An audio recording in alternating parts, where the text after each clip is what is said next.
Science et Vie qui nous relaie une étude fake sur les VE. Ah, je sens qu'on va rigoler encore là. Alors voyons, alors que le marché automobile connaît une profonde transformation, les véhicules électriques imposent un rythme de renouvellement inédit. Entre progrès technologiques rapides et comportements d'achat en mutation, un nouveau rapport au temps d'usage se dessine. Dans les rues américaines, donc c'est une étude américaine, les voitures thermiques vieillissent sans bruit, accumulant les kilomètres au fil des années, tandis que leurs cousines électriques changent de main à un rythme effréné. Le contraste intrigue dans un pays où la longévité des véhicules à essence atteint des sommets, alors que la durée de vie des VE peine à dépasser 3 ans. Non mais ils peuvent pas dire ça quoi. Tu peux pas dire qu'un VE dépasse pas les 3 ans en fait.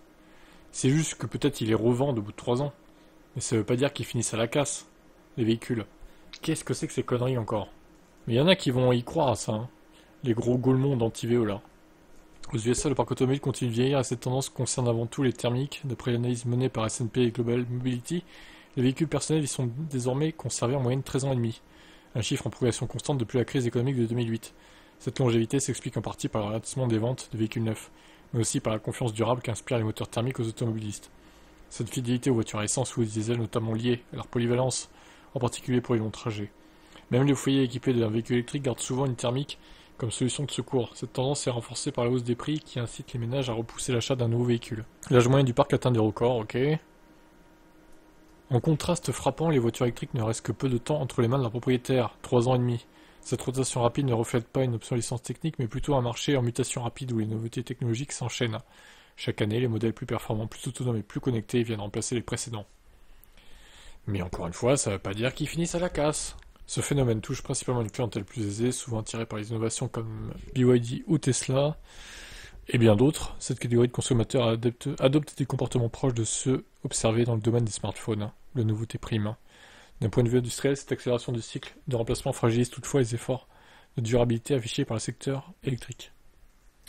Le fossé entre les deux types d'autorisation ne tient pas seulement à des conséquences techniques, il traduit une évolution plus profonde de la relation que les usagers entretiennent avec leur véhicule.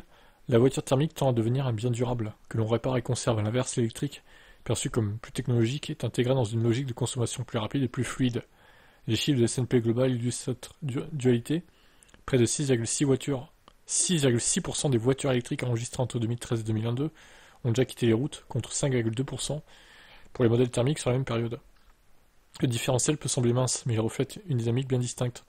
En prolongeant la durée de vie des véhicules thermiques, les conducteurs participent à une forme de sobriété involontaire.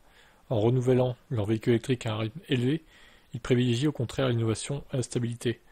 Cette opposition pourrait évoluer dans les années à venir.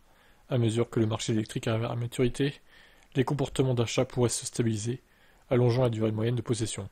Pour l'instant, la cohabitation entre les deux logiques reste marquée. L'une privilégie la résistance du passé, l'autre l'attrait du futur. Donc ce qu'il faut comprendre, hormis le titre putassier, on peut pas dire autre chose, hein, parce que là, dans leur titre, on pourrait croire que, en moyenne, les voitures essence ont une durée de vie de 12 ans, et les électriques 3 ans. Non, c'est pas ça du tout, en fait. C'est juste que les gens vont avoir tendance à revendre leur VE, peut-être plus rapidement qu'une thermique. Ça, ok. Parce que la technologie est nouvelle, ça évolue. Maintenant, ça veut pas dire, encore une fois, que la voiture est destinée à aller à la casse. Elle aura une autre vie. Quelqu'un d'autre va l'acheter, et ainsi de suite. Donc attention à tous ces fake news qui traînent là, sur internet. Je suis ici aussi pour démentir tout ça et débunker entre guillemets, hein, parce que quand même là, c'est un peu gros, hein, les titres de ce genre. Hein. C'est un peu racoleur. Hein. Bref.